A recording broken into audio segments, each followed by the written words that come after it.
하나님 말씀은 창세기 25장 1절에서 18절까지입니다.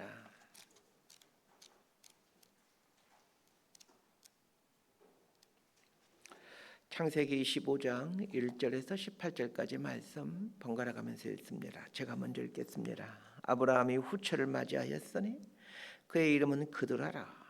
그가 시므란과 욕산과 무단과 미디안과 이스박과 수아를 낳고 욕산은 스바와 드단을 낳았으며 드단의 자손은 아수르 족속과 루드시 족속과 르미 족속이며 미디안의 아들은 에바와 에벨과 한옥과 아비다와 엘다이니 다 그드라의 자손이었더라. 아브라함이 이삭에게 자기의 모든 소유를 주었고 자기 서자들에게도 재산을 주어 자기 생전에 그들로 하여금 자기 아들 이삭을 떠나 동방 곧 동쪽 땅으로 가게 하였더라. 아브라함의 향년이 175세라. 그의 나이가 높고 늙었어 기운이 다하여 죽어 자기 열조에게로 돌아가매 그의 아들들은 이삭과 이스마엘이 그를 마무리해 해쪽 속 소알의 아들 에브론의 밭에 있는 막벨라 굴에 장사하였으니 이것은 아브라함이 해쪽 속에게서 산 밭이라. 아브라함과 그의 아내 사라가 거기 장사하더니라. 아브라함이 죽은 후에 하나님이 그의 아들 이삭에게 복을 주셨고 이삭은 부엘라헬로의 근처에 거주하였더라. 사라의 여종 애굽인 하갈이 아브라함에게 낳은 아들 이스마엘의 족보는 이러하고 이스마엘의 아들들의 이름은 그 이름과 그 세대대로 이와 같으니라. 이스마엘의 장자는 느바요시요 그 다음은 게달과 압부엘과 미삼과 미스마와 두마와 마사와 하닥과 데마와 여둘과 나비스와 게드마니 이들은 이스마엘의 아들들이요 그 존과 부락대로 된 이름이며 그 족속대로는 12 지도자들이었더라. 17절 18절 함께 읽습니다. 이스마엘은 향년이 137세에 기운이 다하여 죽어 자기 백성에게로 돌아갔고 그 자손들은 하일라에서부터 아수르로 통하는 애굽 앞 술까지 이르러 그 모든 형제의 맞은편에 거주하였더라. 아멘. 오늘 본문은 아브라함이 죽는 이야기입니다. 죽는다는 것은 슬픈 일입니다. 그러나 아브라함이 죽어야 이삭이 등장하게 됩니다. 아브라함의 죽음은 우리에게 많은 걸 생각하게 해줍니다. 죽음은 그 사람의 인생을 돌아보게 해줍니다. 살아있을 때는 그 사람의 인생을 잘 돌아보지 않지만 죽게 되면 그 사람의 인생을 찬찬히 돌아보곤 합니다. 아브라함의 죽음은 우리로 하여금 아브라함의 인생을 돌아보게 합니다. 유명한 연주자들이 연주를 마치고 나면 그 조용한 침묵이 한동안 흐르는 그 한 시간으로 따지면 한 30초, 뭐 어떤 때 한 1분여 가까이 그 한동안 그 침묵이 흐르는 때가 있습니다. 연주는 끝났지만 시간이 정지된 듯한 고요함 속에서 사람들은 연주를 들을 때와는 차원이 다른 황홀감을 느낍니다. 연주가 끝난 후 침묵이 흐르는 그때가 사실 연주의 클라이막스입니다. 인생도 마찬가지입니다. 인생은 연주입니다. 하나님의 말씀은 악보입니다. 연주자는 악보에 그려져 있는 대로 연주를 합니다. 악보를 이해하여 온 몸과 영혼으로 악보를 연주해가는 사람이 위대한 연주가입니다. 아브라함의 죽음이 우리 삶에 깊은 여운과 감동을 주는 것은 그가 온 삶으로 이 말씀이라는 악보를 충실하게 연주해 왔기 때문입니다. 물론 중간중간에 실수도 했습니다. 그러나 중요한 것은 멈추지 않고 다시 일어서서 끝까지 연주를 했다는 것입니다. 한 번의 실수도 하지 않는 것이 위대한 연주가 아닙니다. 실수를 했음에도 중단하지 않고 다시 계속해서 연주를 할 때 사람들은 진한 감동을 받게 됩니다. 자, 1절에서 4절까지 말씀 함께 봅니다. 시작. 아브라함이 후처를 맞이하였으니 그의 이름은 그드라라. 그가 시므란과 욕산과 무단과 미디안과 이스박과 수아를 낳고 욕산은 스바와 드단을 낳았으며 드단의 자손은 아수르 족속과 르드시 족속과 르미 족속이며 미디안의 아들은 에바와 에벨과 한옥과 아비다와 엘다아이니 다 그드라의 자손이었더라. 아브라함의 아내 사라는 127세에 죽었습니다. 그때 아브라함의 나이는 137세였죠. 아브라함은 사라를 먼저 보내고 여생을 함께할 배우자로 그드라를 선택합니다. 지금의 한국적인 그리고 기독교인의 관점에서는 아브라함이 이 나이에 그들을 후처로 받아들인 것은 쉽게 납득할 수가 없는 일입니다. 오늘 본문에 보면 아브라함이 그 나이에 새 장가를 가서 자녀들 6명이나 낳았다라고 말하고 있습니다. 우리에게 이 구절은 참으로 받아들이기 어려운 말씀입니다. 그러나 당시 문화에서 이 부분을 접근할 필요가 있습니다. 고대 세계에서는 신의 복을 가장 잘 보여주는 것이 많은 자식을 낳는 것이었습니다.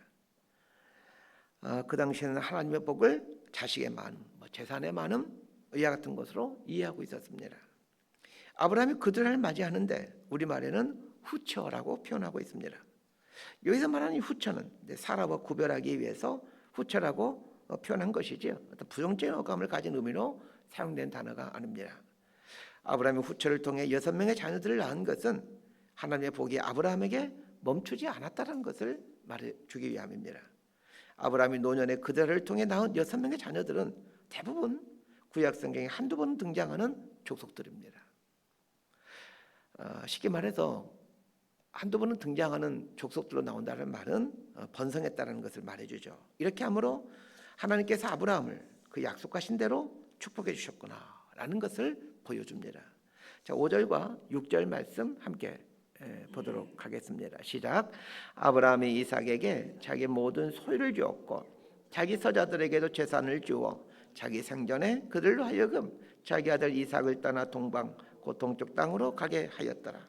아브라함은 죽기 전 재산을 자식들에게 물려주는데 대부분의 재산은 이삭에게 물려줍니다. 그렇지만 이삭에게 또 다 주는 건 아닙니다. 그들을 통해 낳은 자식들에게도 충분히 살 수 있을 만큼 줍니다. 이삭은 하나님의 약속을 말해줍니다. 이삭에게 대부분의 재산을 물려주고 그들을 통해 낳은 자식들이 멀리 떨어져 살게 하는 것은 하나님의 약속을 이루기 위한 행동입니다. 하나님의 약속은 이삭에게 있습니다. 이삭에게 대부분의 재산을 물려주고 이삭으로 하여금 약속의 땅인 가나안 땅에 살도록 하고 다른 자식들은 가나안이 아닌 다른 곳에서 살게 하는 것은 이 하나님의 약속을 믿고 그 하나님의 말씀에 순종했다라는 뜻입니다. 자, 우리 7절과 8절 말씀 함께 봅니다. 시작. 아브라함의 향년이 175세라. 그의 나이가 높고 늙었어 기운이 다하여 죽어 자기 열조에게로 돌아가매. 인생 연주는 반드시 끝나게 되어 있습니다. 인생 연주가 언젠가는 끝난다는 것을 아는 사람은 오늘 내가 켜야 되는 이 악기인 바이올린의 현을 다시 한번 보게 되고 오늘 내가 눌려야 되는 건반을 다시 한번 보게 됩니다. 아브라함은 175세의 연주를 마치고 무대를 내려옵니다. 내가 무대에 내려가면 누군가가 내가 섰던 그 무대에 올라와 또 다른 연주를 해갑니다. 다른 사람에게 연주하도록 하기 위해서라도 나는 무대에서 내려와야 합니다. 그런데 사람들은 자신들이 지금 연주하고 있게 끝까지 그 무대를 차지하고 연주하려고 합니다. 더 오래 연주하고 싶어도 정해진 시간이 되면 내려와야 합니다. 또 한 가지 기억해야 할 것이 있습니다. 연주자는 수많은 관객들이 자신을 주목하고 있다는 것을 기억하면서 연주해야 합니다. 그 관객 중에는 자신을 아는 사람들도 있겠지만 자신을 전혀 알지 못하는 사람도 있다는 것을 기억해야 됩니다. 그리고 그 관객 중에는 나의 연주를 들으면서 나도 저분처럼 저렇게 연주하며 살아야지 라는 결심을 하는 젊은이들이 있다는 것도 기억해야 됩니다. 나의 연주가 또 다른 사람들에게 특히 젊은이들에게 지대한 영향을 주고 있다는 것을 기억하고 연주해야 됩니다. 또 한 가지 기억해야 될 것이 있습니다. 연주 중에 실수한 부분은 과감히 잊어버리는 것입니다. 지금 연주하면서 전장에서 실수했던 부분에 얽매여 있다면 지금 내가 연주할 이 부분을 제대로 연주하지 못하게 둡니다. 과거는 잊어버리십시오.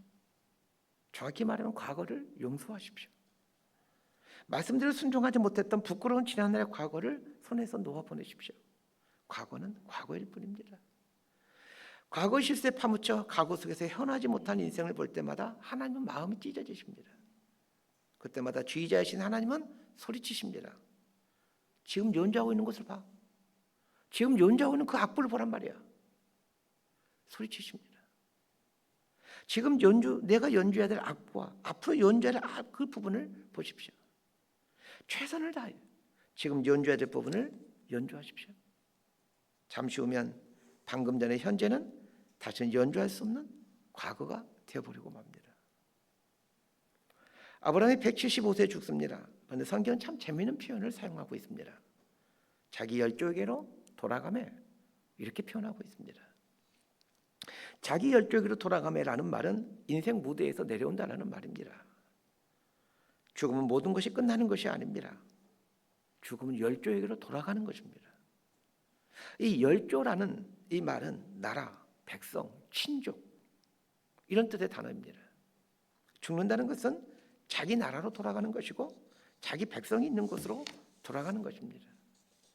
이 인생이 연주이다라는 것을 생각해 보다가 재밌는 어떤 상상이랄까요? 광경이 떠올랐습니다. 그 유치원이나 초등학교에서 그 재롱장치 같은 발표회가 있죠. 그 어린 아이들의 재롱장치를 보기 위해 부모님과 일가 친척들이 가죠. 저희도 제 아이들 유치원 다닐 때 재롱장치 할 때마다 가곤 했었습니다. 그 어린 아이들 재롱장치를 보기 위해 이제 부모님과 친척들이 오는데 아이들이 무대에 올라올 때 부모들은 자신의 아이를 찾기 위해 집중합니다. 그런데 아이들은 몇 가지 부류로 나눠집니다. 무대에 있는 것을 부끄러워해서 막 내려가고자 하는 아이가 있는가 하면 어떤 아이는 좀 튀어보려고 소리를 꽥꽥 지르는 아이가 있기도 하고 어떤 아이는 우는 아이가 있고 어떤 아이는 자기 엄마를 발견하고 계속 손을 흔드는 아이가 있습니다. 그러고 보면 우리 인생들이 이 무대 위에 오른 그 재롱장치 하기 위해 무대 위에 오른 어린아이들과 같다는 생각이 듭니다. 어떤 사람은 부끄러워서 숨어 지내듯이 소극적으로 인생을 살아가는 사람이 있고 어떤 사람은 좀 튀어보려고 가진 애를 쓰며 사는 사람이 있고 어떤 인생은 인생 내내 슬픔 속에서 살아가는 인생이 있고 어떤 인생은 엄마를 향해 계속 손을 흔드는 아이처럼 마냥 즐겁게 살아가는 인생이 있습니다. 요즘 말로는 꽃밭이라고 표현합니다. 다양한 아이들이 있지만 그러나 재롱잔치가 끝나면 모든 아이들은 엄마와 아빠 품에 안겨 집으로 돌아간다는 사실입니다. 죽음이라는 것이 그런 것입니다.